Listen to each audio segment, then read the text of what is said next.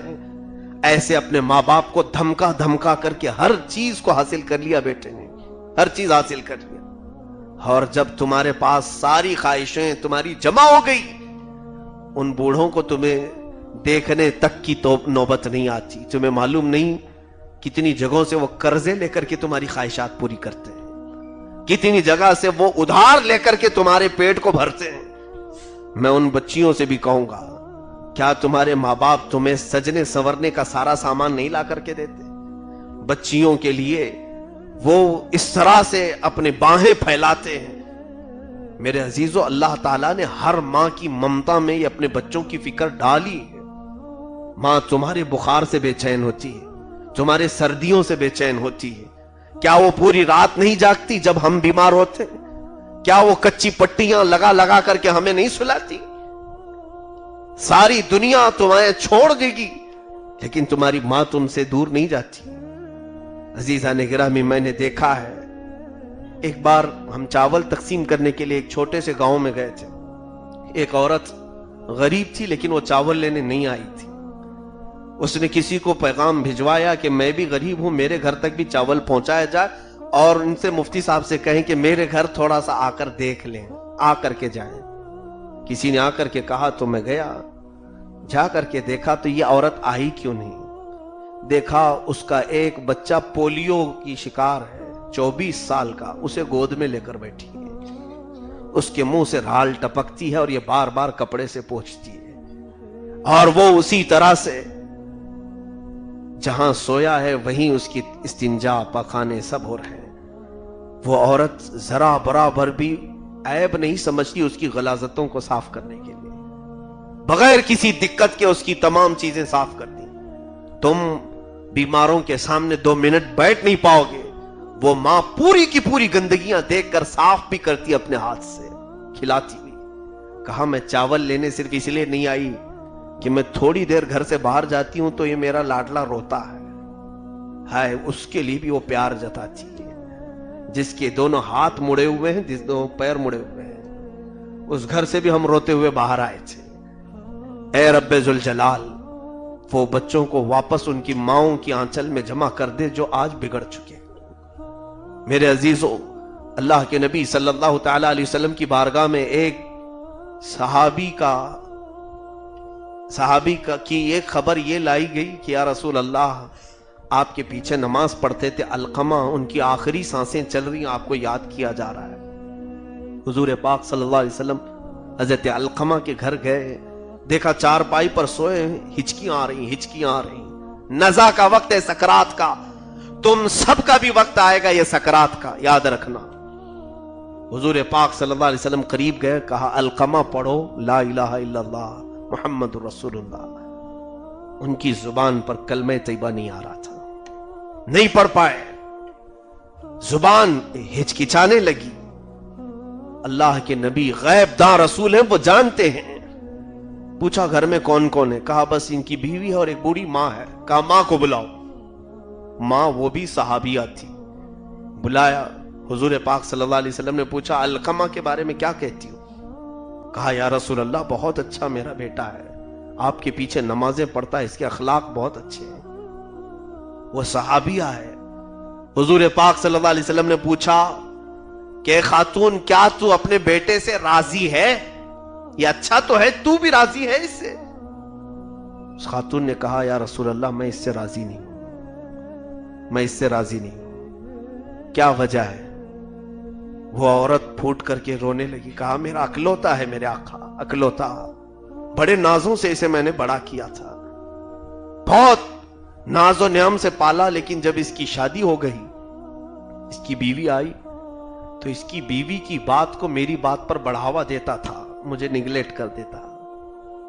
یہ فیلنگ سمجھا کرو آپ, یہ احساس سمجھا کرو آپ مینٹین کر سکتے ہیں.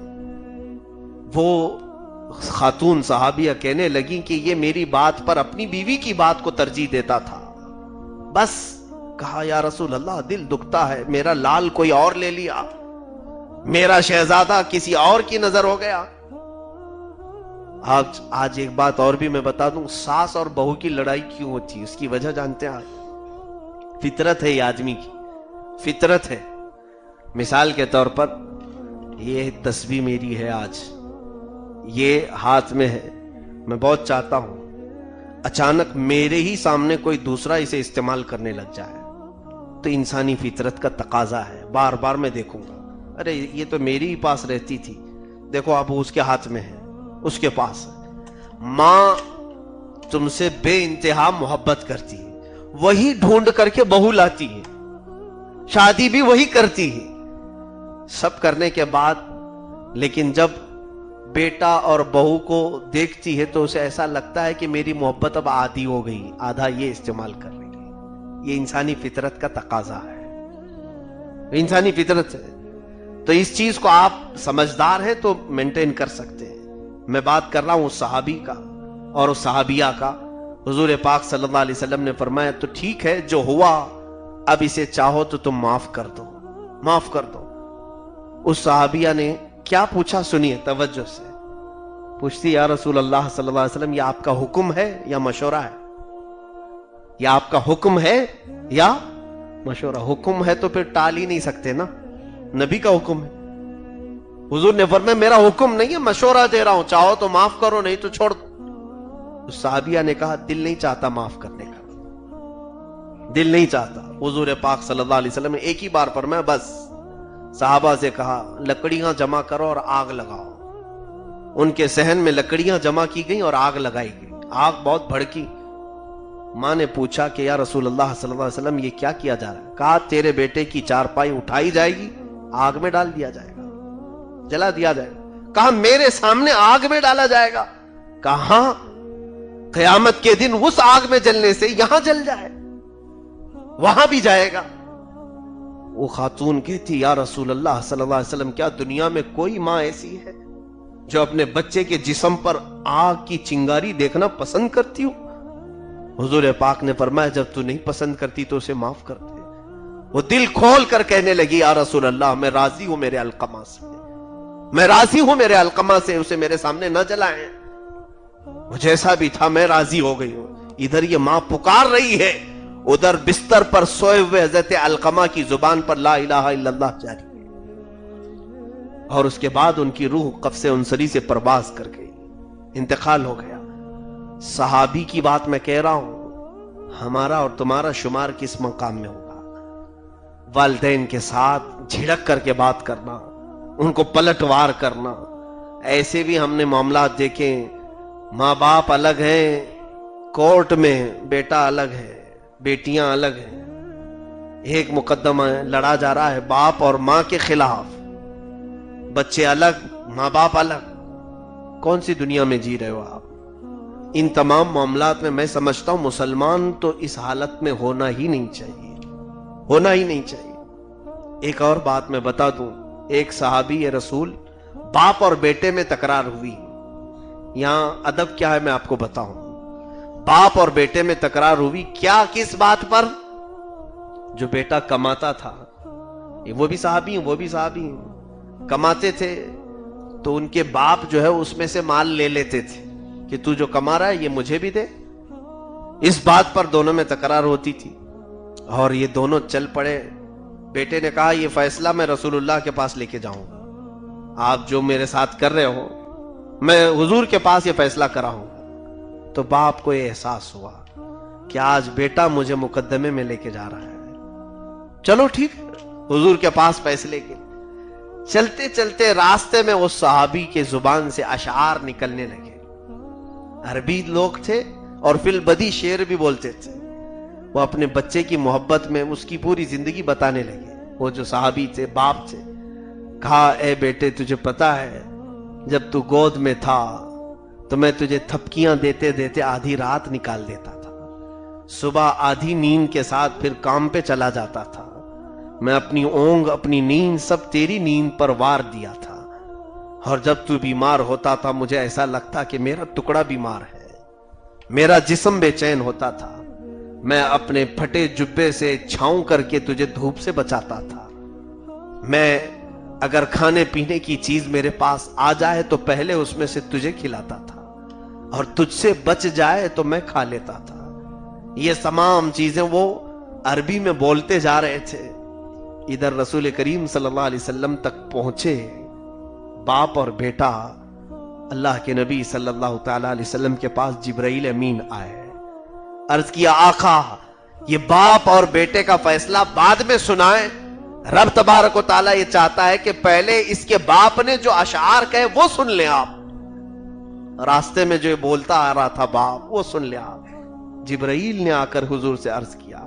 میرے آقا نے فرمایا اپنے صحابی سے کہ تم جب گھر سے چلے تھے میرے پاس آنے تک کیا کیا زبان پر بولے جا رہے تھے. کہا یا رسول اللہ میں پھر سے آپ کو سنا دوں.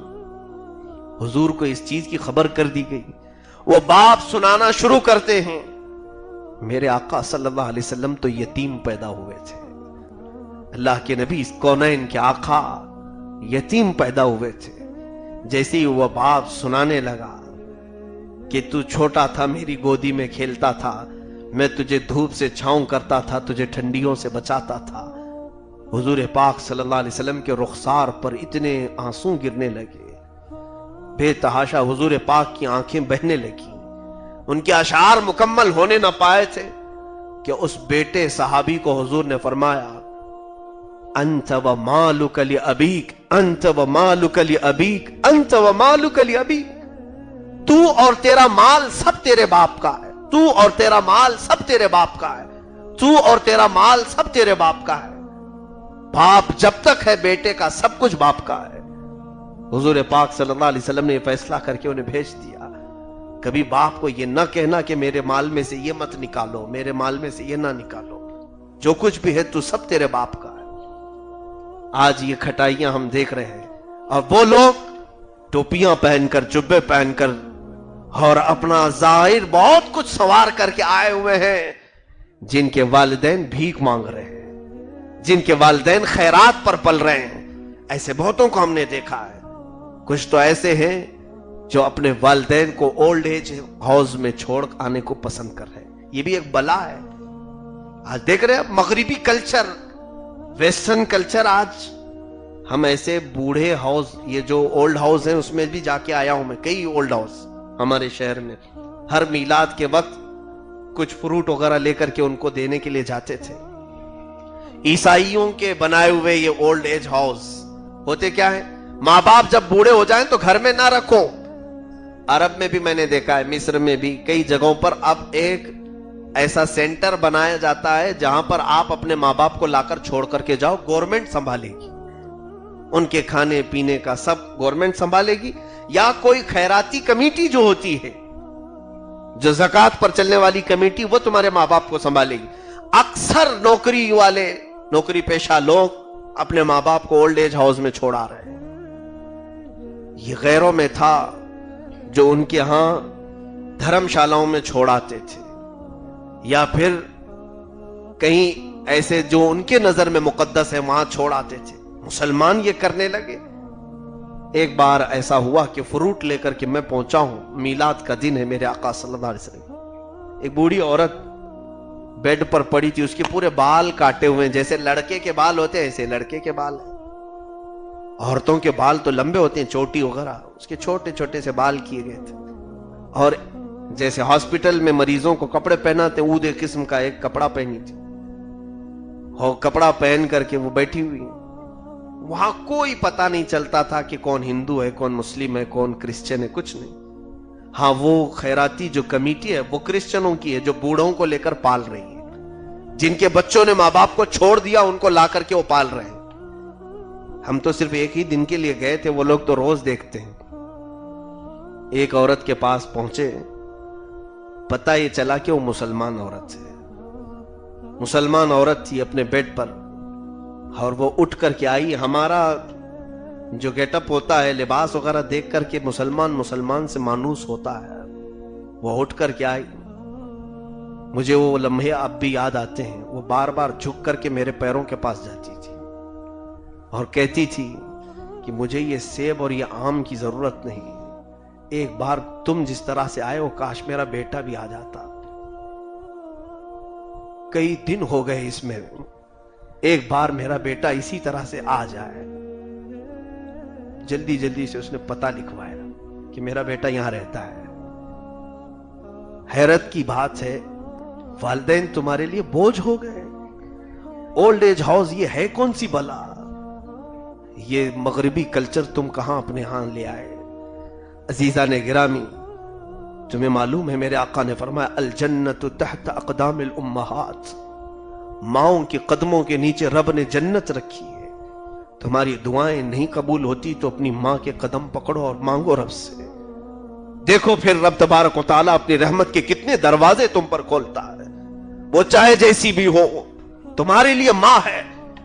تم ڈاکٹر بنے ہو، انجینئر بنے ہو، کچھ بھی بنے ہو، اگر تمہارا باپ کھیتی باڑی کرتا ہے، کسان ہے، تب بھی وہ تمہارے لیے جنت کا دروازہ وہی ہے، وہی ہے۔ تم یہ مت سمجھو کہ میرے اسٹیٹس کے برابر نہیں ہے۔ کچھ ایسے لوگوں کو سنا، دوست کالج کے گھر پر آئے تھے، باپ غریب آدمی تھا، بچے نے شرم کے مارے کہا کہ میرے گھر میں کام کرنے والا ہے، میرے گھر میں کام کرنے کے لیے آتا ہے، کیونکہ میرا سٹیٹس خراب ہو جائے گا۔ دوست کہیں گے باپ ایسا ہے تیرا؟ فخر کرو میرے عزیزو، تمہارا باپ اگر لنگڑا لولا بھی ہو تو فخر سے کہو ہاں میرا باپ ہے، مجھے رب تبارک و تعالیٰ نے اسی کو اپنے سر پر رکھا ہے، میرا باپ ہے۔ آج میں ان بچوں سے کہوں گا جو آج چھوٹی چھوٹی بات پر ماں باپ کو چیخ رہے، چلا رہے۔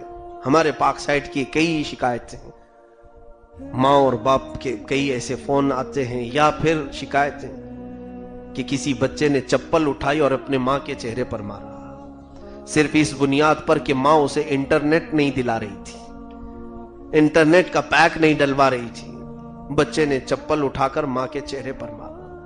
لعنت ہوگی، تم یاد رکھو وہ دن تم نے جو جوتی اٹھائی اور تم نے اپنے اوپر بہت بڑے عذاب کو دعوت دی۔ اے بچے، جب ماں کا جنازہ چلا جاتا ہے پوری دنیا اندھیری ہو جاتی ہے، جب باپ اٹھ جاتا ہے تمہیں پتا نہیں، تمہارے باپ تو زندہ ہوں گے، ہمارے باپ ہمارے آنکھوں کے سامنے سے گئے، جس دن وہ گئے ہمیں پتا چلا کہ ہم تو آج دھوپ میں آ گئے، پہلے تو ایسا لگتا تھا ہمیشہ باپ کی چھت ہمارے سر کے اوپر ہے، چھوٹی سی بھی بات ہو پوچھ لیتے ہیں باپ سے، اور وہ اتنا مضبوط کہ ہر چیز میں ہمیں مشورے دیتا ہے باپ، اور آج تو ترس جاتے، ہم کو ڈانٹنے والا بھی کوئی نہیں، آج ہمیں چلانے والا بھی کوئی نہیں، آج ہمیں لیٹ سے آنے کے بعد پوچھنے والا بھی کوئی نہیں کہاں گئے تھے۔